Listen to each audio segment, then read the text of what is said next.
horrific state of some areas of this campus. This is a massive, almost palatial type of campus, 100+ acres.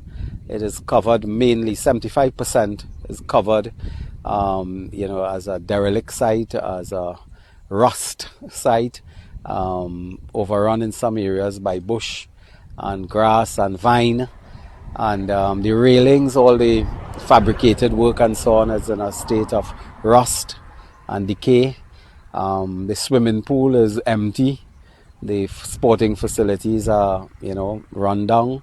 It has not been occupied for 10 years.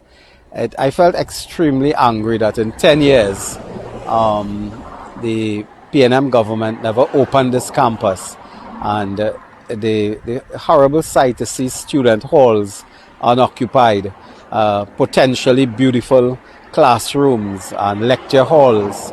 In fact, there's a moot court built here for the law school.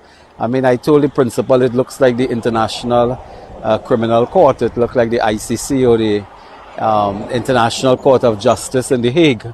It is so beautiful. And to think that in all these years it was never used. The cricket pavilion, unbelievable. It has been abandoned, overrun by bush and overrun by vegetation and so on. They have a lot of Kobo now using this facility as a resting place.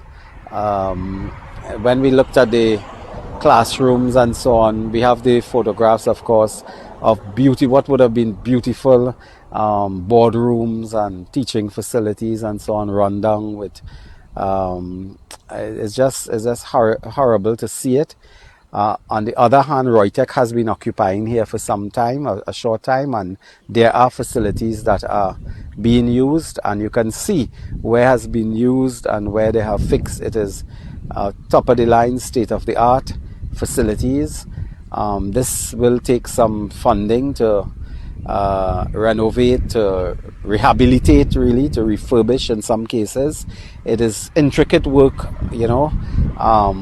but it's really sad that in 10 years this has been left in this state. In fact, this was only occupied during the COVID, given the emergency that they faced. So I was left here very sad but very angry that such a facility, over $500 million in assets, would have been left to just remain in a state of disrepair. After spending almost $1 billion on this state-of-the-art facility, the University of the West Indies Debe campus now lies in a state of dilapidation. Sections of the campus have been blocked off, and this morning the university barred the media from touring the site. Sources say the campus requires extensive renovation, and it is unlikely to open in August.